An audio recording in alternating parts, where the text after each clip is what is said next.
오늘은 대우리문답 146문과 147문을 잇따라 고백하면서 제10계명이 명하는 것이 무엇인가를 생각하겠습니다. 146문 제10계명이 무엇입니까? 답. 제10계명은 내 이웃의 집을 탐내지 말지니라. 내 이웃의 아내나 그의 남종이나 그의 여종이나 그의 소나 그의 나귀나 무릇 내 이웃의 소유를 탐내지 말지니라 하신 것입니다. 147문 제10계명이 명하는 것은 무엇입니까? 답. 제10계명이 명하는 것은 자기 자신의 처지에 온전히 만족하며 우리 이웃이 잘 되기를 바라는 마음을 가져 그를 향한 우리 마음의 모든 동기와 애정이 그가 소유한 모든 선한 것에까지 미치게 하라는 것입니다.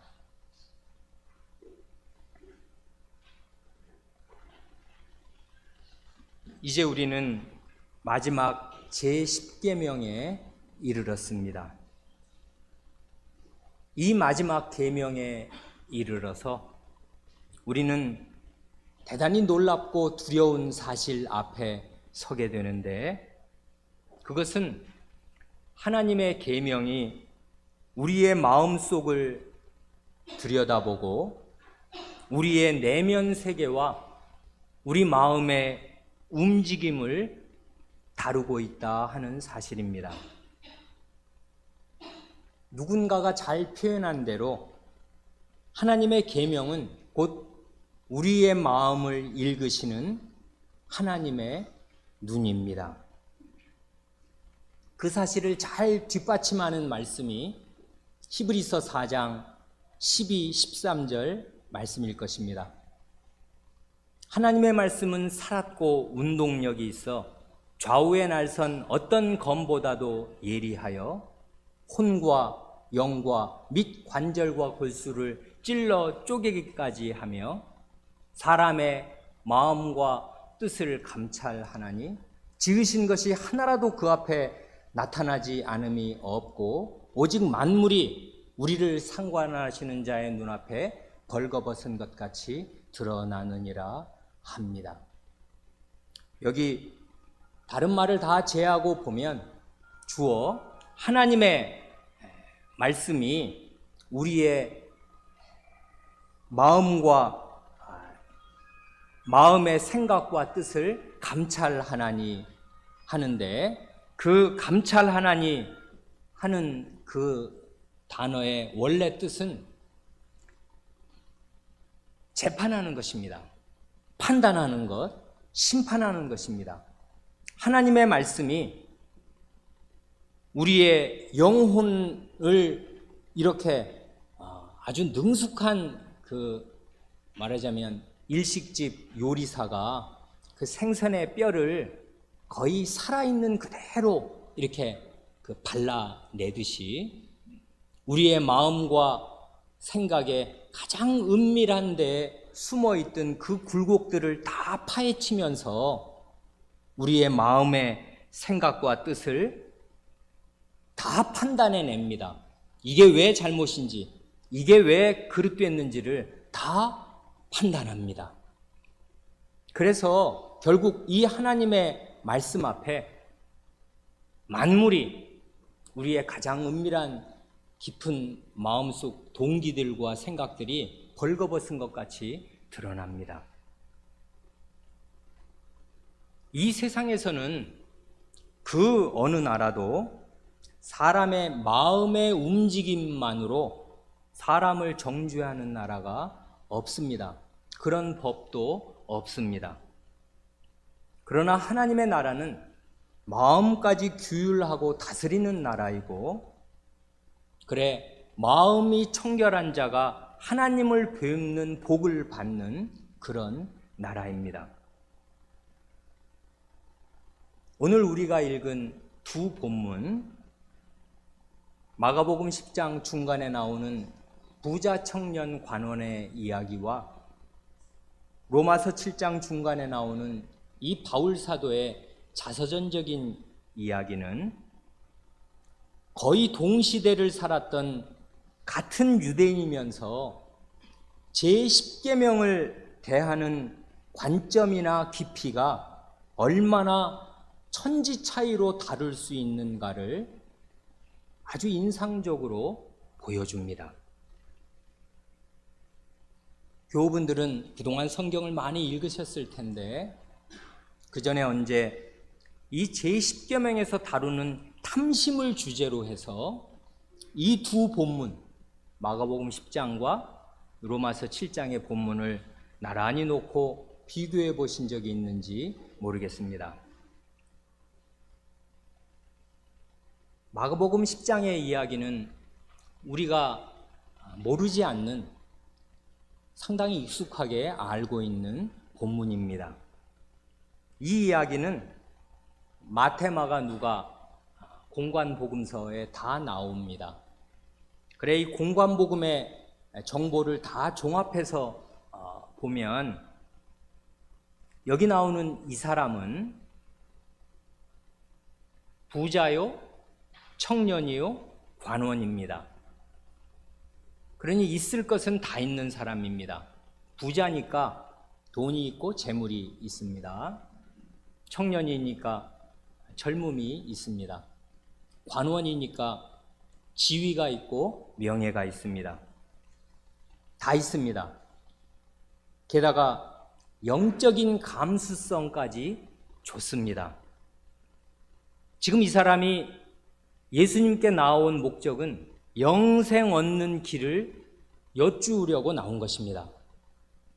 자기 가진 것만 하여도 한평생 살기에 충분히 좋을 텐데 이 사람은 그것만으로 만족하지 않고 영원한 생명 얻기를 바랐습니다. 이 영원한 생명을 17절에서 그렇게 영생 얻는 길을 예수님께 여쭙지 않습니까? 그런데 예수님께서 이 사람을 돌려보내신 뒤에 제자들에게 이 사람을 가리켜 하신 말씀을 보면 그 23절, 24절, 25절에 똑같이 반복되는 것이 뭐냐면 하나님 나라에 들어가기가 부자는 어렵다 해서 영생을 얻는 것과 하나님 나라에 들어가는 것을 한자리에 놓고 말씀하시고 똑같은 것을 가리켜서 26절에서 제자들은 그런즉 누가 구원을 얻을 수 있는가 해서 구원 얻는 말로 바꾸어서 말합니다. 그러니 이 세 가지는 한 본문에 나오는 하나입니다. 영원한 생명, 하나님 나라에 들어가는 것, 그리고 구원을 얻는 것은 결국 같은 것을 표현하는 다른 말들일 뿐입니다.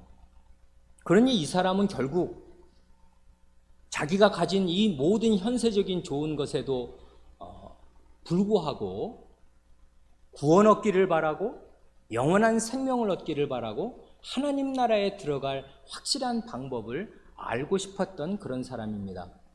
그러니 보통 사람이 아닙니다.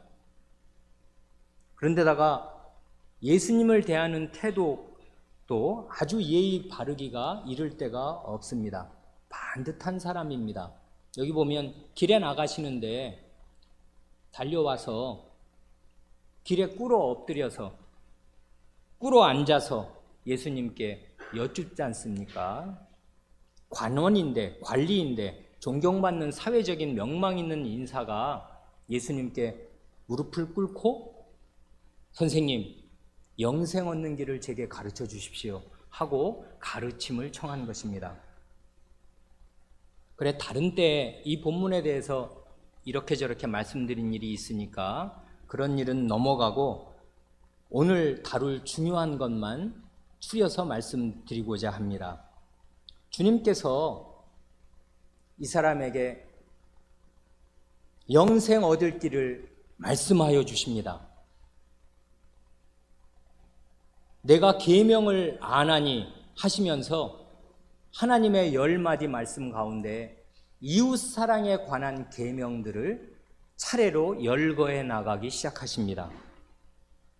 살인, 간음, 도적질, 거짓 증거. 이건 금세 우리가 아는 대로 제6계명, 7계명, 8계명, 9계명을 쭉 순서대로 나열하셨습니다. 물론 공관복음을 잘 대조해 보면 이 순서는 첫 순서가 뒤바뀌기도 합니다. 간음이 먼저 나오는 본문도 있고 살인이 먼저 나오는 본문도 있고 주님의 말씀의 말이에요. 그리고 여기 보면 특별히 마가복음에는 속여 취하지 말라. 이건 결국 도적질하지 말라는 8계명과 같은 내용일 텐데 한 번 더 이렇게 강조해서 말씀하신 것으로 나옵니다. 마태복음을 읽으면 내 이웃을 내 몸과 같이 사랑하라 하시는 말씀을 덧붙인 것으로도 나옵니다. 그리고 맨 마지막에 내 부모를 공경하라 하신 5계명을 언급하십니다. 그러니까 주님께서는 지금 이 사람에게 영생 얻는 길을 제시하시면서 5, 6, 7, 8, 9계명을 쭉 언급하셨습니다. 무슨 뜻으로 그렇게 하신 것이겠습니까? 이게 영생 얻을 길입니다. 이걸 지켜야 합니다. 그런데 이 사람이 말합니다. 여짜오되 선생님이여 이것은 내가 어려서부터 다 지키었나이다 합니다. 이 사람의 계명에 대한 이해가 이 말에 나타납니다. 자기가 주님께서 언급하신, 그리고 이건 주님이 언급하지 않으셔도 이스라엘 사람이라면 태어나서부터 이 나이에 이를 때까지 수백 수천 번도 더 들었을 하나님의 10마디 말씀 그 자체입니다. 5, 6, 7, 8, 9계명 이거 다 들어서 알고 있는 하나님의 계명인데 이 계명을, 이웃사랑에 관한 이 계명을 어려서부터 다 지켰다고 합니다. 이 사람 의식은 이웃사랑에 관한 이 계명들 내가 다 지킬 수 있는 계명들이고 지킨 계명들이라고 생각하는 것입니다. 이게 바로 이 사람의 문제점입니다. 그런데 주님은 이 사람과 긴 이야기를 나누시면서 율법관에 대해서 전체로 뒤집어서 이 사람을 깨우쳐 주려고 하신 대신에 정말 좋은 의사답게 그의 환부를 콕 집어서 그의 문제가 무엇인가를 일깨워 주십니다. 그런데 특별히 마가 선생은 거기에 21절에 그를 보시고 사랑하사 하는 말을 넣어 놓았습니다. 예수님의 마음을 읽은 것입니다. 예수님께서 이 사람을 보시고 사랑하셨습니다. 이 사람은 정말 모범적인 청년입니다. 가장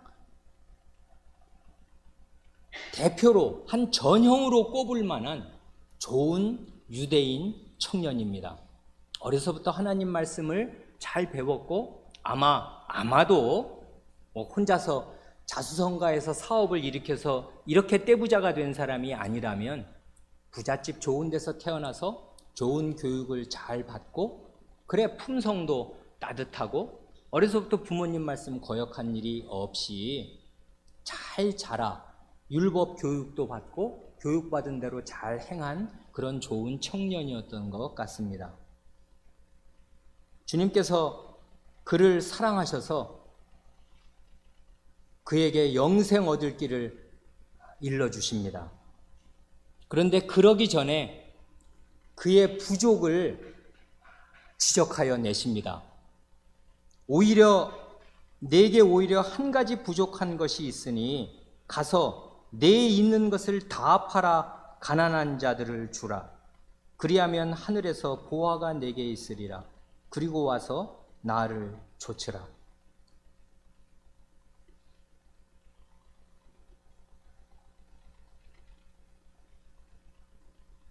이것은 그의 죄를 지적하시는 말씀이기도 하면서 동시에 그에게 영생의 길을 일러주시는 결정적인 말씀이기도 합니다. 여기서 10계명, 제10계명이 간접적으로 제시됩니다. 이웃사랑의 계명에서 그 6가지지 않습니까? 5계명부터 제10계명까지 5가지를 쭉 언급하셨는데 마지막 한 가지는 주님께서 웬일인지 언급하지 않으셨는데 이 사람의 문제는 바로 거기에 있었습니다. 재물에 대한 집착, 탐심입니다. 이웃사랑의 계명, 부모 공경서부터 살인, 간음, 도적질, 거짓말 다 하지 않았다고 진심으로 자부하고 여러 사람들 앞에서, 길에서, 그리고 자기가 존경해 마지 않는 선생님 앞에서 정당하게 고백할 수 있었던 이 청년에게 주님께서 그러냐? 내가 이웃을 내 몸처럼 사랑하느냐? 그런데 너는 재물에 대한 집착과 탐심으로 내 마음이 가득한 것을 보지 못하는구나. 그러면서도 이웃 사랑하는 계명을 다 지킬 수 있다고. 내가 너의 문제를 해결하는 법을 알려주랴. 내가 너에게 재물을 준 주인으로서 해결책을 알려주랴. 내게 있는 재물 싹 다 팔아서 가난한 사람들에게 나누어 주어라. 그러면 네가 진짜 부자가 될 것인데 하늘에서 내 명의로 내 계좌 앞으로 보화가 쌓여 있게 될 것이다. 그리고 와서 나를 따라라 하십니다. 이것이 영생의 길이 아니고 무엇입니까? 주님께서 어느 사람에게 나를 따르라 하고 명시적으로 말씀하신 일이 있습니까? 12사도에게나 대개 그렇게 하시는 것입니다. 이 지상에서 주님의 직접적인 이런 부르심 받은 사람들 많지 않습니다. 그런데 이 사람은 그런 놀라운 말씀을 들었습니다. 그러니 이 사람이 만약에 제10계명에 저촉되지 않는 탐심을 버린 그런 사람이었다면 재물에 대한 올바른 정신과 관점을 평소부터 가지고 살았던 참된 하나님의 백성이었으면 주님의 이 말씀을 듣고 마음의 기쁨이 넘쳤을 것입니다. 삭개오와 같았을 것입니다. 주님을 참되게 따를 수 있는 말하자면 명분과 보장을 주님 자신의 입에서 받은 것입니다. 나를 따르라. 이런 말씀 아무나 듣는 것 아닙니다. 들었습니다. 따르면 됩니다. 그 대신 그 전에 할 것이 있습니다. 그의 환부를 제거하고 와야 합니다. 재물에 붙은 탐심 버리고 와야 합니다. 그거 떼고 오라는 것입니다. 그러면 탐심이 원래 없었던 사람이라면 아이고 주님 감사합니다. 삭개오처럼 말이에요. 삭개오는 주님 만난 기쁨으로 내 재산을 당장 반토막 내서 가난한 자들에게 주겠사오며 그리고 내가 네게 억지로 재물을 빼앗은 일이 있으면 4배로 다 갚아주겠습니다. 아마 그 사람 그런 전력 화려했을 것입니다. 다 갚아주고 나면 그것도 4배로 이자를 더블에 더블로 쳐서 갚아주고 나면 별로 얼마나 남아날 재산이 있었는지 모르겠습니다. 그러나 그는 그렇게 해서 영생을 얻었습니다. 그런데 이 사람은 삭개오는 지금 그 세리장은 주님께 그런 명령을 받지도 않았는데 자발적으로 그런 말하자면 기쁨을 그런 식으로 재물에 대한 아무 탐욕이 이제 없음 이것을 표명했는데 이 사람은 주님의 이런 말씀을 복된 말씀을 들었는데 그렇게 하지 못합니다. 재물에 대한 집착 끊어내지 못합니다. 이제까지 주님께서 제게 재물을 이렇게 하나님께서 주셔서 제가 덕분에 하나님 원님 덕에 나팔 분다고 이렇게 재물을 관리하느라고 저도 호의호식하고 잘 쓰고 살았고, 그런데 주인님께서 처분을 명하시니 주인님 뜻대로 가난한 사람에게 다 나누어 주면 저도 홀가분하고 좋습니다. 그동안 관리하느라고 밤잠도 설친 때도 많았고 애도 많이 썼는데 주님이 다 처분하라 하시니 처분합니다. 하면 됩니다. 그런데 그렇게 못합니다. 그래 결국은 근심하면서 주님을 떠나갑니다. 이 점도 매력 있습니다. 이 사람이 주님의 말씀에 대해서 권위를 느끼지 않았던 것도 아니고 부당한 말씀이라고 여겼던 것도 아닙니다. 아니 그런 법이 어디 있습니까? 아니 무슨 영생을 얻으려면 그럼 부자는 자기 재물 다 팔아야만 천국에 가는 것입니까? 욥은 그러면 어떻게 천국에 갔습니까? 욥은 나중에 고난받았지만 더 큰 부자가 됐는데 그 사람은 어떻게 천국에 갑니까? 왜 재산을 다 팔아야만 천국에 들어갈 수 있단 말입니까? 어디 그런 법이 있습니까? 구약에. 구약에는 솔로몬이 얼마나 큰 부자였으며 구약의 왕들은 다 부자였는데 다 자기 재물을 팔아서 다 나누어 주었습니까? 이런 식으로 항변한 일이 없습니다. 주님의 말씀에 자기 마음에 비어있던 그 구석, 자기가 미처 몰랐던 그 구석, 탐심이 내 마음에 가득한 사실을 그 의사가 메스로 그의 환부를 찌를 때 그는 예리한 아픔을 느끼고 내가 꼼짝없이 재물을 의지하고 사는 사람이구나 하는 걸 느꼈는데 그걸 해결할 말씀이 자기에게 떨어졌는데 해결할 수가 없었습니다. 왜요? 탐심이 자기를 지배하고 있었기 때문입니다. 그래 이 사람은 그 권위를 느끼고 갈등을 느꼈지만은 재물을 포기할 수가 없어서 근심하면서 영생이신 주님을 떠나갔습니다. 그래 그 사람이 가고 나서 주님께서 하신 말씀이 이것입니다. 재물이 있는 자는 하나님 나라에 들어가기가 어려운 것이 약대, 곧 낙타가 바늘구멍으로 들어갈 수 있냐. 주님의 과장법은 때때로 놀랍습니다. 전혀 불가능한, 완전한 불가능을 그런 식으로 표현하십니다. 그러니까 이 부자 청년 관원처럼 탐심을 버리지 못하는 사람, 탐심은 곧 우상숭배입니다. 우상숭배자가 하나님 나라에 들어갈 수 있는 가능성은 0%입니다. 우상숭배자는 하나님 나라에 못 들어갑니다. 탐심이 있는 사람은 하나님 나라에 못 들어갑니다. 그것을 이렇게 딱 잘라 말씀하십니다. 재물이 있는 사람은 재물에 대한 탐욕 때문에 하나님 나라에 못 들어갑니다. 그런데 그러면 이 예수님의 제자들이 왜 놀란 것입니까? 아니 자기들이 다 이 사람처럼 부자입니까?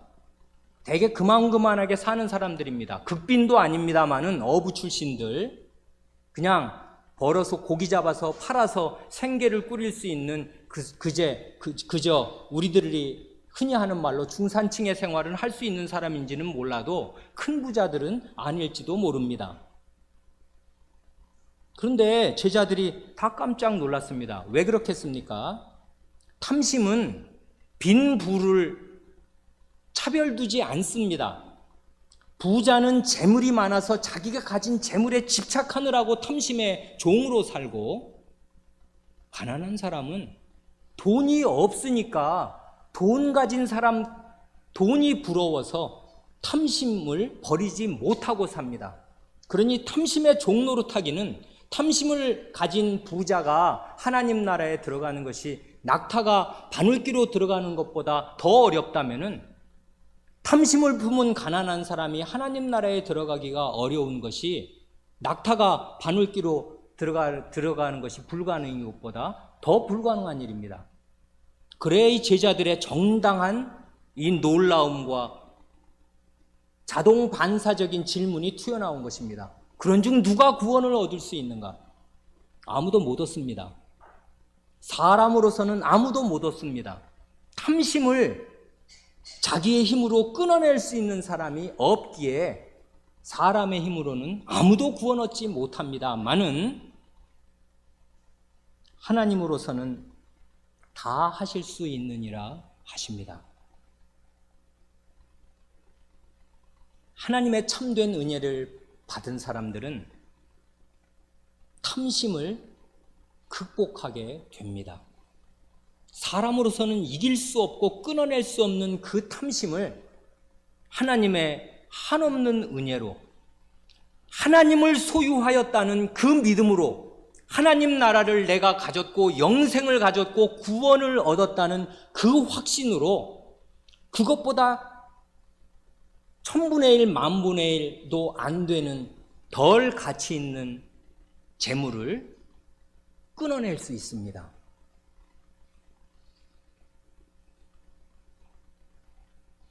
이 부자 청년 관원은 주님께서 암암리에 말씀하신 제10계명에 딱 걸렸고, 그럼으로써 자기가 어려서부터 지켰다고 생각했던 이웃사랑에 관한 다른 계명들, 부모, 살인, 간음, 도적질, 거짓말, 이런 모든 계명들의 그 깊이가 무엇인지를 아마 이때 처음 알게 되었을 것입니다. 하나님의 계명은 심오합니다. 마음 밑바닥을 다루기에 심오합니다. 깊다고요. 오늘 우리가 그 다음에 읽은 로마서 7장은 거의 비슷한 시기를 살았던, 같은 나라, 같은 율법으로 어려서부터 가르침을 받았던 다른 유대인인 이 바울 사도가 제10계명을 어떻게 이해하고 있었는가를 보여줍니다. 그래, 아까 그 부자 청년 관원과 이 율법에 대한 인식, 제10계명에 대한 인식에서 큰 대조를 보입니다.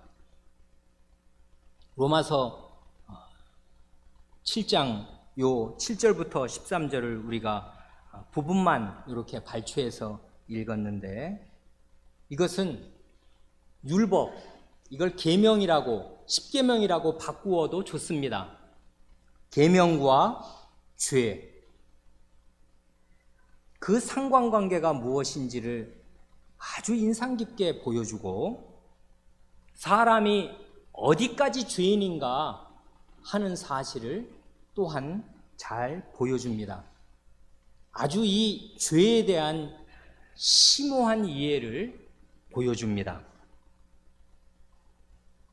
그런데 이미 시간이 얼마만큼 가서 이걸 한 절 한 절 다 읽으면서 자세하게 이 뜻을 상고하는 일은 주님께서 허락하시는 다음 기회로 미루고 대강만 이 뜻을 살필 수밖에 없겠습니다.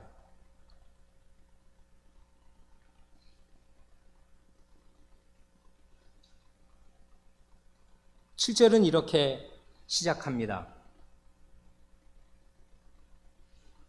율법이 죄냐? 그럴 수 없느니라. 율법으로 말미암지 않고는 내가 죄를 알지 못하였으니 곧 율법이 탐내지 말라 하지 아니하였다면 내가 탐심을 알지 못하였으리라 합니다. 왜 이런 율법이 죄냐?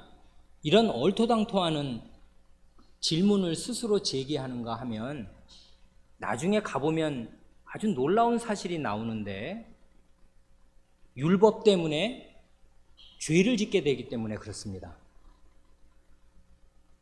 이건 굉장히 놀라운 사실입니다. 율법 때문에 죄를 더 짓게 된다, 그것입니다. 이건 이렇게 심오한 하나님 말씀 몰라도 우리 아이를 길러본 부모들은 대개 경험으로 아는 내용이기도 합니다. 하지 말라고 하면 그 다음 말이 뭡니까? 더 합니다. 엄마 나갔다 올 테니까 그 장롱 안에 손 대면 안 된다, 그 열어보면 안 돼 라고 단단히 주의를 주고 나면, 엄마가 나가고 나면 한 번 더 열어봅니다. 사람 심리가 그렇게 돌아간다고요. 그래, 여기 보면 율법의 역할이 이상하게 그런 역할을 합니다. 그래서 묻습니다. 율법이 죄악적인가? 율법이 나쁜 것인가? 아니, 이 사람은 유대인입니다. 그럴 수 없느니라 합니다. 왜 그럴 수 없는가 하면 율법으로 말미암지 않고는 내가 죄를 알지 못하였으니 곧 율법이 탐내지 말라 하지 아니하였다면 내가 탐심을 알지 못하였으리라 합니다.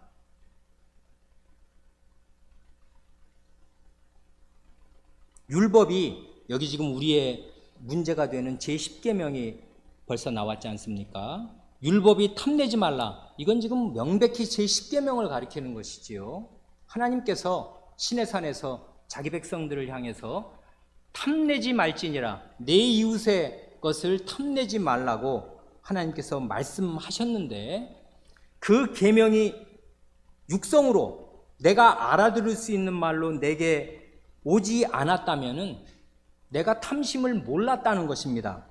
이 말이 무슨 뜻인지는 긴 설명이 필요하니까 넘어갑니다. 그 다음을 보겠습니다. 8절입니다. 그러나 죄가 기회를 타서 계명으로 말미암아 내 속에서 각양 탐심을 이루었나니 이는 법이 없으면 죄가 죽은 것임이니라.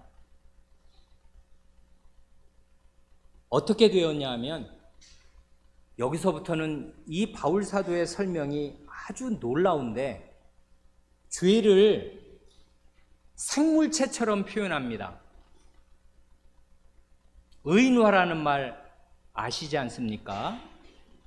어떤 사물을 사람처럼 비유해서 말하는 것 말이에요.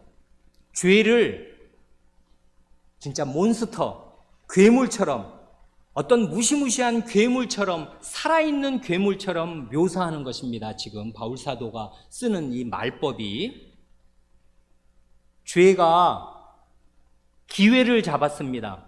어떤 기회를 잡았냐면 하나님의 입에서 자기 백성을 향해 탐내지 말아라 하고 10번째 말씀을 하신 그때에, 계명이 울려 퍼질 그때에 죄가 옳다구나 기회를 잡았습니다. 그래서 계명으로 말미암아, 다른 것이 아니라 하나님이 탐내지 말라 하신 그 말씀으로 말미암아서 내 속에서 각양 탐심을 지어냅니다. 이게 무슨 말이지? 그 뒤에 보면 그래서 법이 없으면 죄가 죽은 것임이라 합니다. 이 말은 하나님의 탐내지 말라 말씀하시는 그 법, 율법, 그 제10계명의 말씀이 없었으면은 탐심의 죄는 죽어 있었습니다. 죽어 있다는 말은 완전히 없어졌고 하나도 일어나지 않았다는 말이 아니라 죽은 시체처럼 잠자고 있었다 그 말입니다. 비활동적이었습니다. 말하자면 여러분, 어떤 더러운 물을 담은, 왜 요즘에 무슨 4대강 이렇게 한 바가지 떠서 한 3시간, 4시간 놔두면은 그 위에 물은 막지 않습니까? 근데 그 밑은 진흙탕이란 말이에요.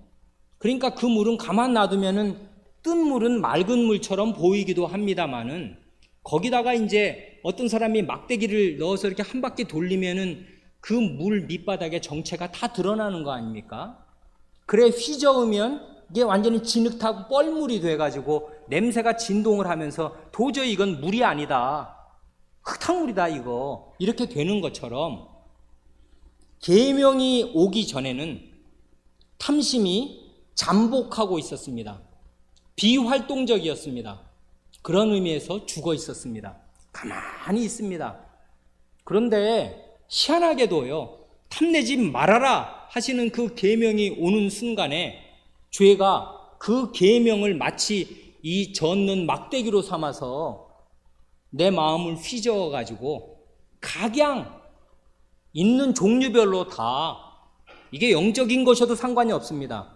아, 나 저 목사님처럼 성경 많이 알고 싶다. 탐심입니다. 아, 난 저 사람처럼 공부 잘하고 싶다. 탐심입니다. 하나님이 그 사람에게 그만한 머리와 IQ 안 주셨습니다. 근데 나는 되고 싶습니다. 자기에게 주어진 본분에 만족할 줄 모릅니다. 사람은 탐심이라고요. 각양 탐심을 세트별로 종류별로 다 휘저어서 일으켜 놓았습니다.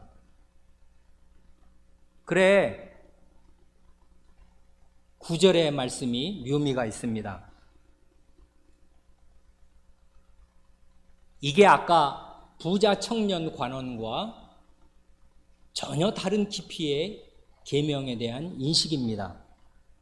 전에 법을 깨닫지 못할 때에는 내가 살았더니 계명이 이름에 죄는 살아나고 나는 죽었도다 합니다. 전에 법을 깨닫지 못할 때 내가 살았습니다.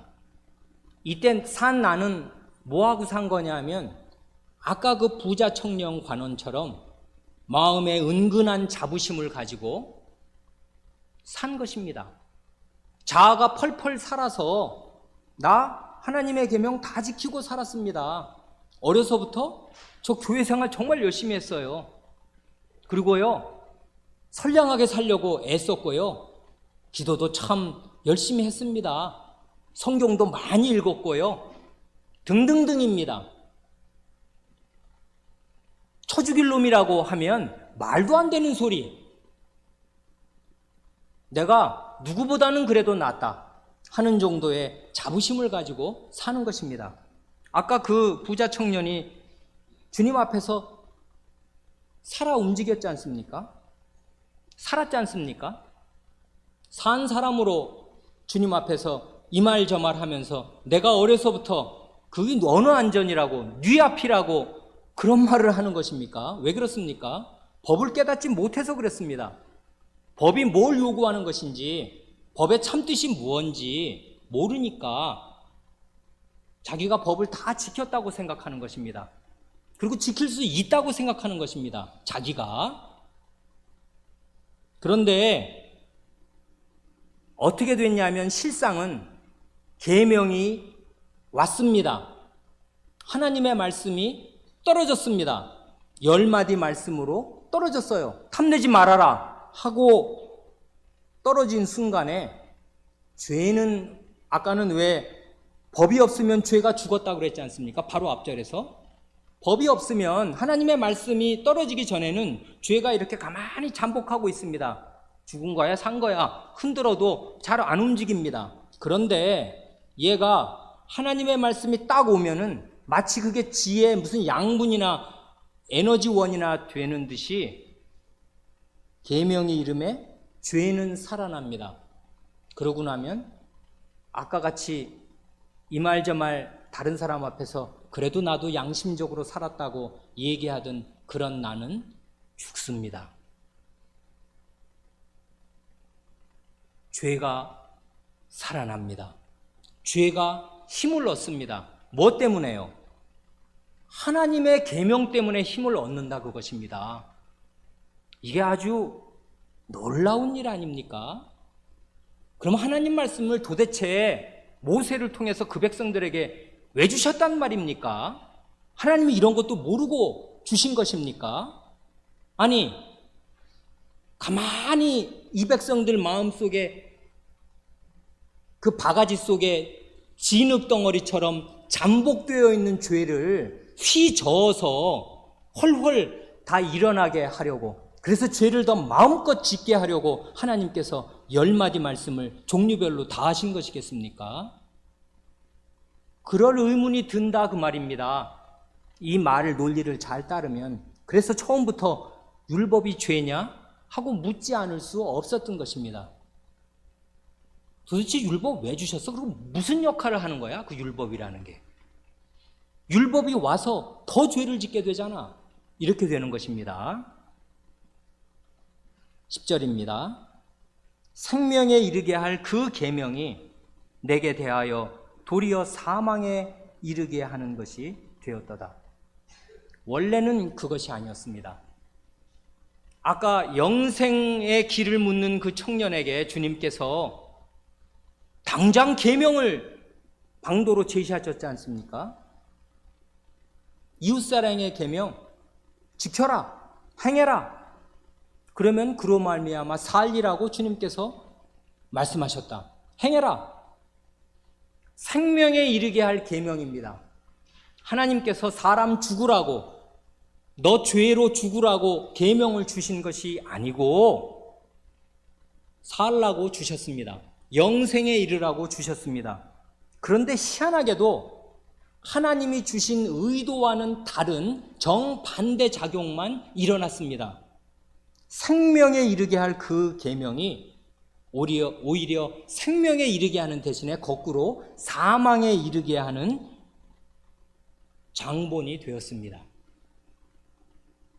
희한한 일입니다. 더 가보겠습니다. 11절, 죄가 기회를 타서, 8절에 이어서 이 말이 또 나오네요. 죄가 기회를 잡았습니다. 옳다구나, 이게 기회다.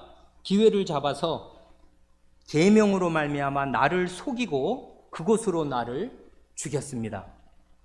이번에는 속였답니다. 뭘 속인 것입니까? 나는 하나님의 계명을 들었고 이게 생명에 이르게 할 계명이고, 그러면 들은 대로 실행을 하고 순종을 하면은 생명에 이를 줄 알았습니다. 그래, 행으라고 했습니다. 바울 사도가 회심하기 전에 남봉꾼이었습니까? 협작꾼이었습니까? 살인 강도였습니까? 아닙니다. 그 사람 하나님의 율법을 어려서부터 아주 가장 엄격하게 지킨 사람입니다. 그 율법을 지키는데 생명이 있는 줄로 믿었기에, 그리고 그게 사실이니까 지키려고 무지하게 애쓰면서 다 지켰습니다. 그래서 그야말로 율법의 의로는 흠이 없는 자로라 하고 빌립보서 3장에서 말하지 않습니까? 율법의 의로는 흠이 없다는 점에서 아까 그 부자 청년과 똑같은 말을 할 수가 있었던, 똑같은 인식에 이를 수 있었던 사람이었습니다. 흠이 없었습니다. 율법의 의로 다 지켰습니다. 지킬 수 있는 한에서 사람이. 그래, 생명에 이를 줄 알았는데 속았습니다. 죄가 나를 속였습니다. 생명에 이르게 할 줄로 알았던 그 율법 계명을 사망에 이르게 하는 것으로 만들어 버렸습니다. 그로 인해서 나를 죽였습니다. 이로보건대 율법도 거룩하며 계명도 거룩하며 의로우며 선하도다. 율법과 계명은 결국 한 가지인데, 율법은 조항이 많지만 그것은 결국 이 10마디의 계명으로 요약됩니다. 이 10마디 계명은 거룩합니다. 하나님께로부터 나왔으니 거룩합니다. 거룩하신 그분을 그대로 반영합니다. 그분의 성품 쏙 빼닮았습니다. 하나님이 싫어하시는 거, 하나님이 증오하시는 거, 하나님이 좋아하시는 거 다 거기에 담았습니다. 그러니 거룩합니다. 의롭습니다. 공의롭습니다. 율법은. 그리고 선합니다. 선한 의도로 제정된 것이고 선한 결과를 주려고 제정된 것입니다. 그런데 선한 것이 내게 사망이 되었느뇨? 결과적으로는 그렇게 되었는데 원래 그렇게 되라고 주신 것이 아닙니다. 그럴 수가 없습니다. 오히려 죄가 죄로 드러나기 위하여 선한 그것으로, 생명을 줄 그것으로 말미암아 나를 죽게 만들었으니, 이는 계명으로 말미암아, 계명이 어떻게 정반대로 쓰이는가가 드러남으로 말미암아서 죄가 심히 죄되게 하려 함이니라. 죄의 본질, 죄의 무서움, 죄의 강력한 능력, 이것을 입증하는 데 쓰입니다. 계명은 결국은. 그러니 바울 사도의 말법을 따르면 여기서는 지금 전부 죄를 의인화하고 하나의 생물처럼 말해서 마치 내 밖에 있던 어떤 큰 생물 같은 세력이 이렇게 한 것 같지만 그 죄 다 어디 있는 것입니까? 실제로는 내 안에 있는 것입니다. 바울 사도와 분리될 수 없어요, 이 죄라는 것이. 그러니 죄인인 나는 어디까지 죄인인 것입니까? 하나님 말씀을 들으면 들을수록 더 죄 짓습니다. 그래서 부모인 우리는 이런 오해를 하면 안 됩니다. 아, 이 아이는 유아 세례 받았지? 어려서부터 흔히 말하듯이 여러분의 의식 가운데 그런 의식이 씻겨 나가기를 바랍니다마는 이 좋은 교회에서 교육을 받았으니 어려서부터 성경 숙제 꼬박꼬박 냈잖아. 그럼 몇 년이야 도대체가? 20년을 그렇게 했네. 그렇게 했으니 이 아이는 하나님 나라 백성으로 잘 자라리라. 천만의 말씀입니다. 안 됩니다.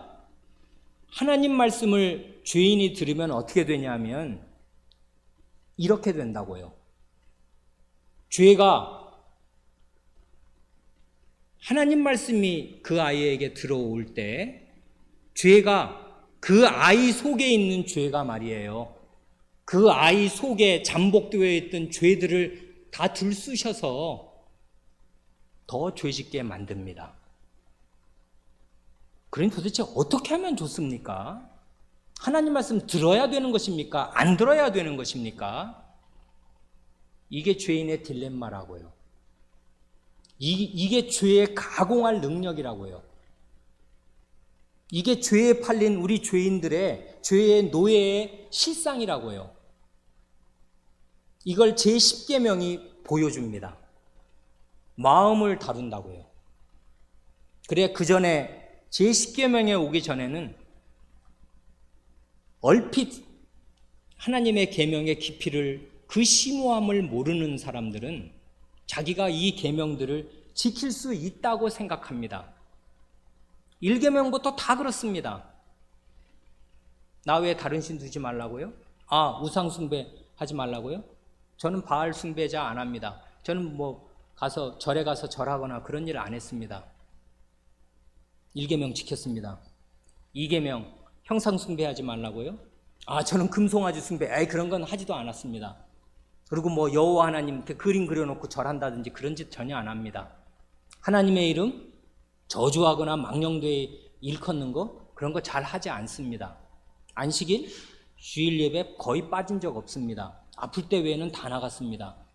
부모님 불효자인 것도 있지만 대체로 공경했습니다. 살인 절대로 안 했습니다.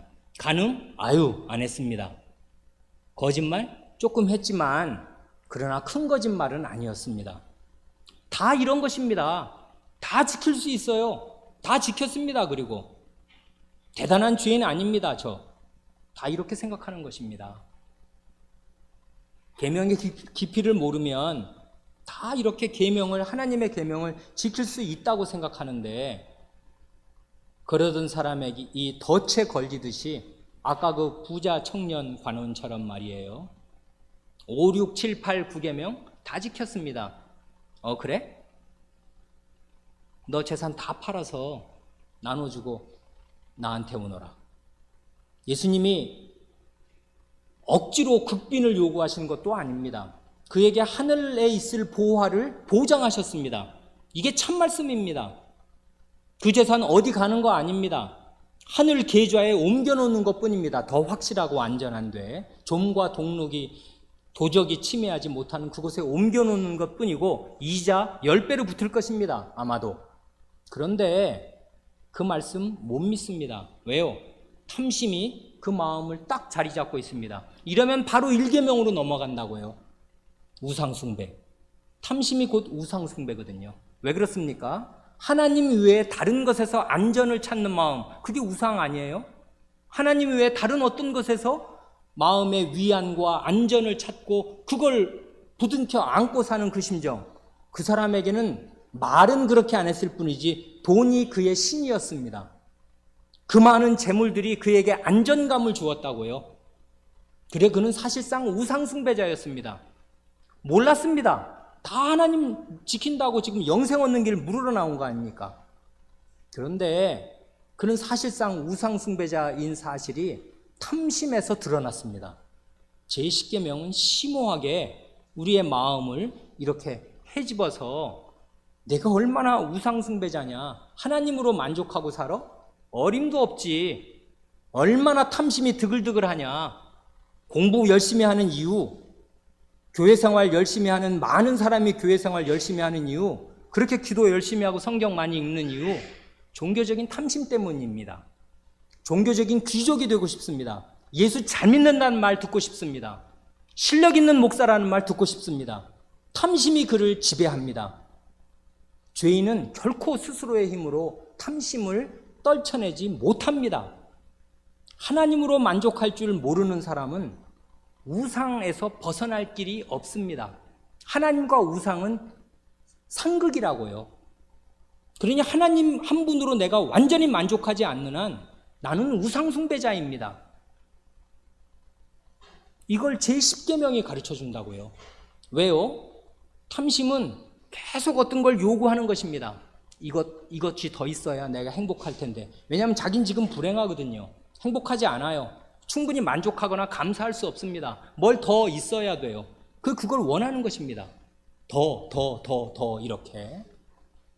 그의 마음 상태, 아귀 같은 마음 상태, 이런 것이 어떻게 알게 되냐 하면 희한하게 하나님의 계명, 탐내지 말지니라는 계명이 왔을 때 그의 마음에 열화와 같이 일어나는 그 탐심으로 알게 되었습니다. 이게 바울 사도 자신의 자전적인 고백입니다. 이 사람이 정통 유대인이었습니다. 율법을 죽도록 죽을 힘을 다해서 지켜봤습니다. 그런 다음에 내린 결론이, 제대로 깨달은 결론이 이런 것입니다. 이게 우리 10가지 계명을 다 배우면서 우리가 이렇게 저렇게 하나님 말씀을 살폈습니다마는 10계명을 배우는 가장 큰 보람은 여기에 있습니다. 계명이 이름에 죄는 살아나고 나는 죽었도다 하는 고백에 이르지 못하면 10계명은 헛배운 것입니다.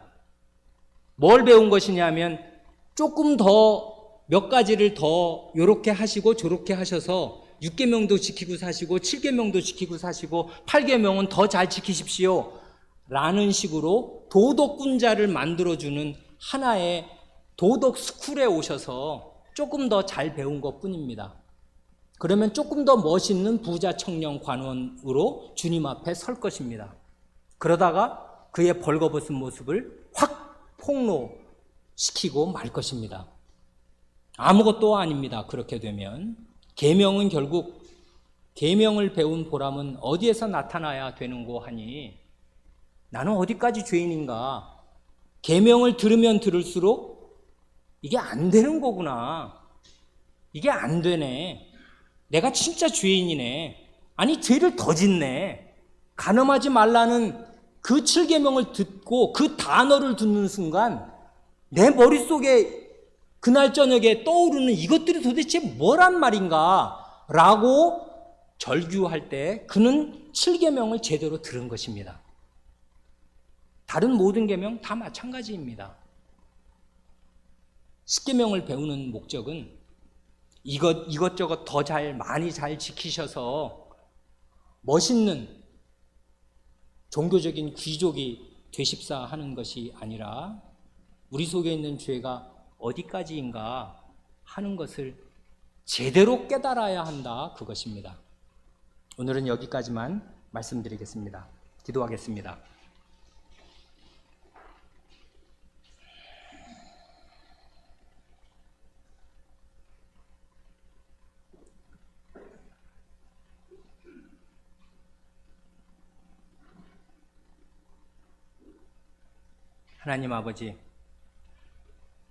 하나님 아버지께서는 사람이 얼마나 죄인이며 어디까지 죄인인지, 그러기에 그가 받을 마땅한 벌은 영원한 지옥의 형벌에 해당하는 것인지를 제일 잘 아시는 분으로서 저희에게 이 10마디의 거룩하고 의로우며 선한 말씀을 내리셨사옵고, 이 순결한 말씀을 내리셨을 때 죄인인 저의 마음속에 무슨 일이 일어나는지를 다 아셨사옵니다.